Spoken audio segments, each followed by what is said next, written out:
성경 말씀 보겠습니다. 열왕기하 2장 19절부터 25절까지 말씀이 됩니다. 그 성 사람들이 엘리사에게 말하되 우리 주인께서 보시는 바와 같이 이 성읍의 위치는 좋으나 물이 나쁨으로 토산이 익지 못하고 떨어지나이다. 엘리사가 이르되 새 그릇에 소금을 담아 내게로 가져오라 하매 곧 가져온지라. 엘리사가 물 근원으로 나아가서 소금을 그 가운데에 던지며 이르되 여호와의 말씀이 내가 이 물을 고쳤으니 이로부터 다시는 죽음이나 열매 맺지 못함이 없을지니라 하셨느니라 하니 그 물이 엘리사가 한 말과 같이 고쳐져서 오늘에 이르렀더라. 엘리사가 거기서 베델로 올라가더니 그가 길에서 올라갈 때에 작은 아이들이 성읍에서 나와 그를 조롱하여 이르되 대머리여 올라가라 대머리여 올라가라 하는지라. 엘리사가 뒤로 돌이켜 그들을 보고 여호와의 이름으로 저주하매 곧 수풀에서 암곰 둘이 나와서 아이들 중에 42명을 찢었더라. 엘리사가 거기서부터 갈멜산으로 가고 거기서 사마리아로 돌아왔더라. 아멘. 믿음이라고 하는 것은 보이는 것도 아닙니다. 만질 수도 없습니다. 하지만 믿음이 없이는 하나님을 기쁘시게 할 수 없을 뿐만 아니라 믿음이 없으면 세상을 이길 수도 없습니다. 두 번째 시간에 저는 소제목으로 여리고와 베델에서라고 하는 두 번째 엘리사의 이야기를 하려고 합니다. 먼저 여리고에서 발생한 일을 오늘 본문에서 이렇게 기록하고 있습니다. 그 성읍 사람들이 엘리사에게 말하되 우리 주인께서 보시는 바와 같이 이 성읍의 위치는 좋으나 물이 나쁨으로 토산이 익지 못하고 떨어지나이다. 여리고에 사는 사람들이 엘리사를 찾아와서 하는 말입니다. 이 말을 하기 전부터 엘리사는 이 땅의 문제를 알고 있었습니다. 그래서 성읍 사람들이 우리 주인께서 보시는 바와 같이 라고 했습니다. 위치는 좋은 곳이라는 거예요. 왜냐하면 위치가 왜 좋은 곳이냐면 여러분들이 과거를 한번 되새겨 볼 이유가 있는데 출애굽할 때 여호수아가 요단강을 건너서 처음으로 점령한 성이 여리고 성입니다. 그러니까 요단강 건너서 가나안 땅으로 가기 위해서는 반드시 여리고를 거쳐야만 한다는 거예요. 그러니까 위치는 기가 막히게 좋은데 문제가 뭐죠? 물이 나쁘다는 거예요.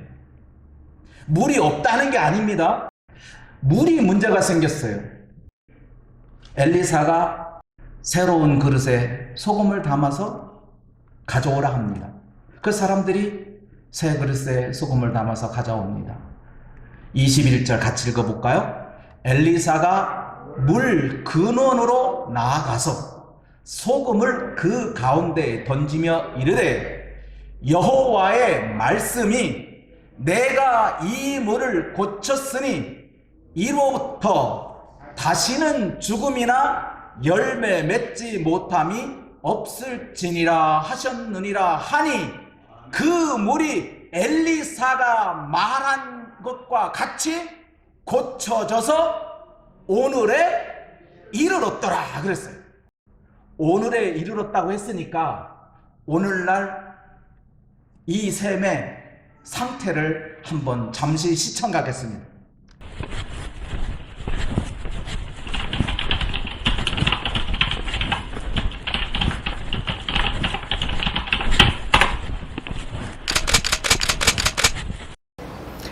샬롬. 성경의 땅을 꼼꼼하게 안내하고 있는 유병성 목사입니다. 저는 오늘 엘리사의 샘에 서 있습니다. 이 샘을 엘리사의 샘이라고 부르는데 엘리사의 기적과 관련된 장소이기에 이렇게 부르고 있습니다.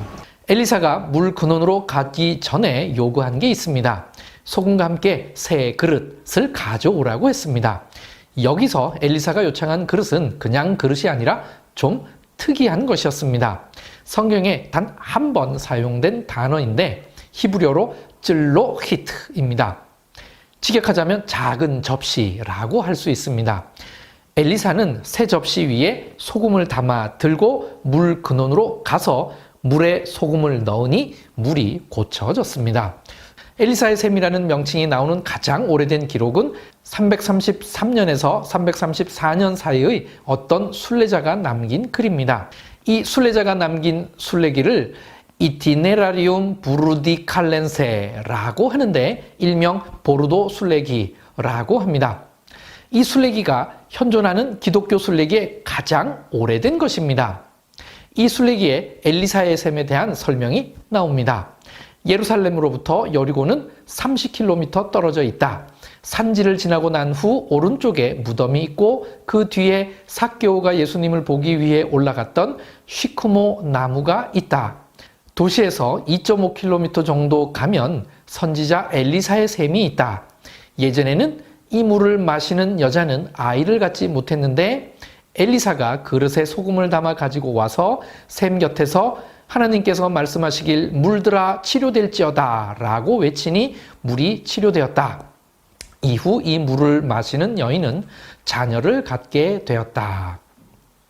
이 무명의 순례자가 이 샘을 엘리사의 샘이라고 기록했는데 이것이 현존하는 가장 오래된 기록입니다. 엘리사의 샘은 여리고의 중요한 상수원입니다. 오히려 이 샘이 있기에 텔 여리고가 형성되었다고 보는 것이 더 타당할 것입니다. 그리고 이 물이 흘러가야 농사를 지을 수 있습니다. 엘리사의 샘을 현지에서는 에인 에스 술탄이라고 부릅니다. 아랍어로 술탄의 샘이라는 뜻입니다. 이렇게 불리는 것은 바로 옆에 붙어 있는 텔 여리고의 현지 지명이 텔 에스 술탄인데 바로 이 옆에 있어서 이런 이름이 붙은 것입니다. 술탄에 대한 가장 적절한 번역은 통치자입니다. 세속적인 권력뿐만 아니라 이슬람의 종교적 권위를 겸비한 통치자를 일컫는 말입니다. 이슬람 국가가 아니면 아무리 큰 영토가 있어도 술탄이라고 부르지 않는 것이죠. 텔여리고를 테레스 술탄이라 부르고 엘리사의 샘을 에인 에스 술탄이라고 부른 것은 이 텔과 이 샘이 이 지역에서 가장 중요하고 의미 있는 곳이기 때문에 이런 이름이 붙여진 것입니다. 사실 성경에는 엘리사의 샘이라는 용어가 없습니다. 엘리사가 샘의 근원, 물의 근원을 찾아가서 거기에 새 그릇에 담긴 소금을 그 가운데 넣었습니다. 넣으며 하는 말 뭐라고 그랬죠? 여호와의 말씀이 내가 이 물을 고쳤으니. 이 물을 고친 이가 누구예요? 여호와의 말씀이에요. 소금이 들어가서 그 물을 고쳤다면 엘리사가 갖고 온 그 소금의 가치가 얼마나 높아졌겠어요? 아마 오늘날까지 그 소금을 얻으려고 아마 나래비를 썼을 수 있어요. 그런데 그 소금보다도 이미 그 소금을 넣은 것은 어떤 행위입니다. 그저 하나님께서 말씀으로 이 물은 깨끗해졌으니 이제 앞으로 다시는 죽음이나 열매 맺지 못함이 없을 것이다 말씀으로 선포했어도 됐는데 그렇게 말씀으로만 하지 아니하시고 소금을 넣었어요. 소금이 그 역할을 했다는 거예요. 예수님께서도 우리에게 비유하시기를 너희는 세상의 빛이요 세상의 뭐다고요? 소금이다 그랬어요. 그러시면서 하신 말씀이 소금이 제 맛을 잃으면 무엇으로 짜게 하겠느냐라고 하시면서 다만 밖에 버려져 사람들 발에 밝힐 뿐이라고 했어요. 소금이라고 하는 것 자체가 우리를 상징하는 거예요. 우리가 목적을 갖고 우리의 삶의 방향으로 갖고 살아가야 될 것이 바로 소금입니다. 우리는 소금으로 살아가야 돼요. 소금. 맛을 내는 겁니다. 이제 김장철에 없어서는 안 될 물품 가운데 1호가 뭐죠? 소금으로 배추를 절여라. 절이지 않은 배추는 김장이 되질 않습니다. 소금으로 배추의 모든 그 수분과 모든 성질을 다 죽여놔야 돼요. 그래서 소금에 절인 배추는 전부 다 힘의 가리가 없어요. 다 축축 처지지요. 다 죽었거든요. 얼마 전까지만 해도 살았다고 빳빳하게 서 있던 그 배추들이 소금에 한번 들어가면 죽는 거예요. 우리는 다른 사람 앞에서 나 잘났다, 나는 너보다 이쁘기도 하고 가진 것도 많고 배운 것도 많고 교만이 자리 잡으면 예수님은 그 자리에 계시지 않습니다. 내가 아무리 예수를 외친다고 해도 내가 그렇게 교만하게 행동한다면 그곳에는 예수님이 계실 수가 없어요. 왜? 소금이 맛을 잃어버렸기 때문에 그런 거예요. 소금으로 물의 근원, 물을 끝까지 쫓아간 거예요. 물의 시작점, 물의 뿌리를 찾아가서 그곳에 소금을 넣은 거예요. 물이 고쳐져서 다시는 무엇이 없대요? 죽음이나 열매 맺지 못함이 없을지니라 하셨느니라 하니 다시는 이제 물이 나빠서 열매를 맺지 못하고 떨어진다는 말이 없어요. 처음에 물은 나쁜 물이었어요.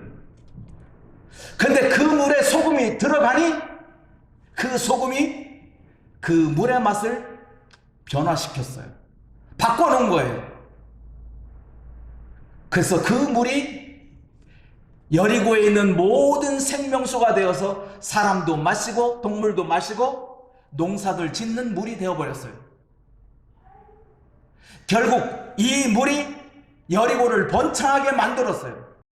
여호수아의 저주가 있었던 이 성읍이 세월이 지난 엘리사 시대에는 죽었던 물, 나빴던 물이 새로운 물로, 살리는 물로, 생명의 물로 바뀌게 되고 오늘날에는 번창한 도시가 되어버렸어요. 다시는 죽음과 열매 맺지 못함이 없는 그러한 샘물이 되어버렸다는 거예요. 이 사건 이후에 엘리사가 어디로 가지요? 베델로 향하여 갑니다. 여기서 한 가지 재미난 사건이 벌어집니다.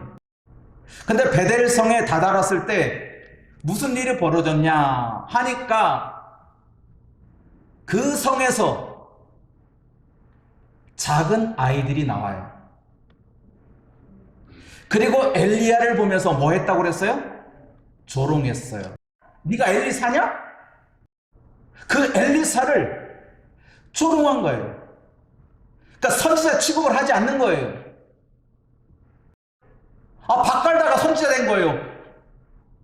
농부가 어느 날 갑자기 제자가 엘리야의 제자가 되었고 그 이후에 엘리사를 따라가다가 제자가 돼버린 거란 말이에요. 각절의 영감을 받아버린 거예요. 정상적인 학업을 있는 사람들은 어떻게 해요? 그 사람을 인정할 수 있어요? 없어요? 없어요. 엘리사를 조롱한 이유는 당신은 출처가 없다. 당신을 믿을 수가 없다는 거예요. 누가? 작은 아이들이. 여기 작은 아이들이라서 어린 아이들을 말하는 게 아니에요. 그래서 어느 목사님이 이 표현을 쓰는데 어떻게 했냐, 이거를 어떻게 하면 우리 성도들이 이해를 잘할까 하다가 그분이 예를 들었는데 저도 그 예화를 듣고 동감한다. 80 먹은 어머니가 60 먹은 아들을 부를 때 어떻게 불러요? 얘야. 얘야 그러죠. 그 얘라라고 하는 것이 어린아이를 말하는 건 아니잖아요. 어머니한테는 80이 먹은 어머니한테는 60 먹은 아들도 애예요. 그런 의미라는 거예요. 작은 아이라고 하는 것이 이렇게 어떤 특별한 나이가 적은 아이가 아이를 뜻하는 게 아니라 어떤 무리들을 말하는 것이라는 거예요. 아이들이, 젊은이들이 나와서 엘리사를 보고 조롱합니다. 뭐라고요? 대머리요? 너도 올라가 봐. 너도 올라가 봐라는 거예요. 네 선생이 올라갔다고 그러는데, 엘리야가 올라갔다고 그러는데 너도 한번 올라가 봐. 이렇게 말하는 거예요. 그들이 엘리사를 뭐 했다? 조롱했다는 거예요. 조롱이라고 하는 거예요. 멸시라고 하는 거예요. 경멸이라고 하는 거예요. 그랬더니 무슨 일이 벌어졌어요? 엘리사가 뒤로 돌이켜 그들을 보았어요. 보고 말한 거예요. 여호와의 이름으로 저주했어요. 그랬더니 곰 가운데 사나운 앙콤들이 나왔어요. 앙콤 2마리가 나와서 아이들 중에 42명을 찢었더라고요. 그러니까 42명 더 많이 모였다는 거예요. 그러니까 엄청난 수예요. 이 많은 아이들이 도대체 어디서 나왔을까? 그 출처를 보면 이 베델이라고 하는 곳을 알아야 돼요. 우리가 베델을 알아보려면 베델은 어떤 곳이냐면 아주 의미가 좋은 곳이에요. 이 베델에서 하나님이 나타나신 거예요. 아브라함 시대에 아브라함에게 하나님이 직접 나타나셨어요. 그리고서 말씀하시기를 내가 이곳을 너의 자손에게 준다. 이 땅을 내가 너와 내 자손에게 주겠다라고 약속하는 것이 베델이에요. 하나님이 직접 나타나셔서. 그뿐만 아니에요. 야곱이 형의 장자권을 훔쳐가서 베델에 이르렀어요. 하늘의 사닥다리가 하늘까지 닿아서 천사가 오르락 내리락 하는 것을 보고 이곳이 하나님이 계신 곳이다 하고 거기에 제단을 쌓았어요. 제단을 쌓은 곳이 바로 베델이에요. 그리고 하나님은 그 제단 앞에 야곱을 축복합니다. 내가 이곳으로 다시 평안히 돌아오게 할 것이다. 그래서 베델은 그 뜻 자체가 옛날 이름은 루스라고 하는 땅인데 그 땅을 베델이라는 이름으로 바꿉니다. 베델은 뜻은 뭐죠? 하나님의 집입니다. 하나님의 집이에요. 하나님의 집에 있는 곳이 베델이에요. 그런데 그 하나님의 집이 어떻게 바뀌었냐면 엘리야 시대, 곧 엘리사 스승인 엘리야 시대, 북이스라엘 사람들이 명절 때만 되면 전부 다 남쪽으로 내려와서 예루살렘에서 제사를 드리네. 그 모습을 보고 안 되겠다. 이러다간 내 백성이 저 이스라엘 예루살렘의 왕을 섬기겠다. 자기의 자리가 위태로워질 수 있다는 생각이 들어서 북이스라엘 사람들에게 금 송아지를 2마리 만듭니다. 그 둘을 만들어서 하나는 베델에 두고 하나는 제일 꼭대기 단에다가 둡니다.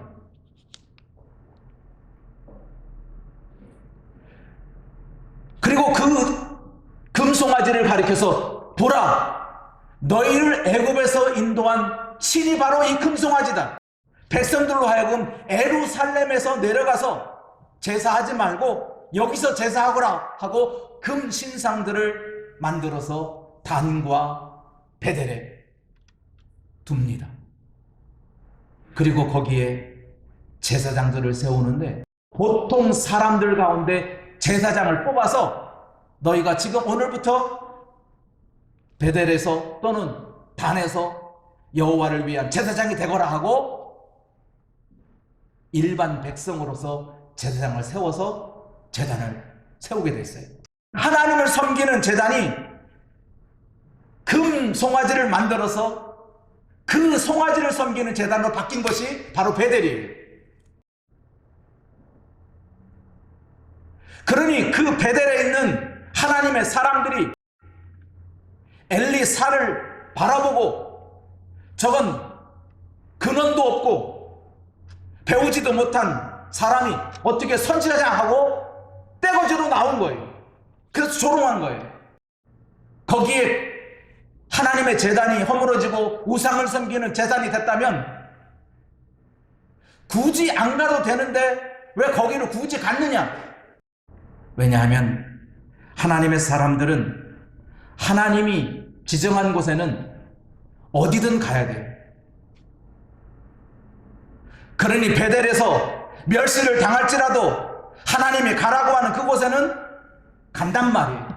그래서 그곳에서 결국 오래 체류하지 못하고 결국 젊은이 42명만 암콤이 나와서 찢어버리는 일을 당하고 엘리사는 갈멜산으로 갔다가 다시 사마리아로 내려오는 일정을 소화하게 됩니다. 오늘 2가지 여리고와 베델에서 나타난 이 2가지 사건을 통해서 오늘 저는 생각해 봅니다. 따라해 봅시다. 복은 복이 되고 저주는 저주가 된다. 복 심은 데 복 나고 저주 심은 데 저주 난다. 여리고는 엘리사에게 자기의 문제점을 알았고 그랬더니 그 문제를 엘리사가 해결해 주었어요. 저주받았던 나쁜 물이 좋은 물로 바뀌는 일이 여리고에는 있었어요.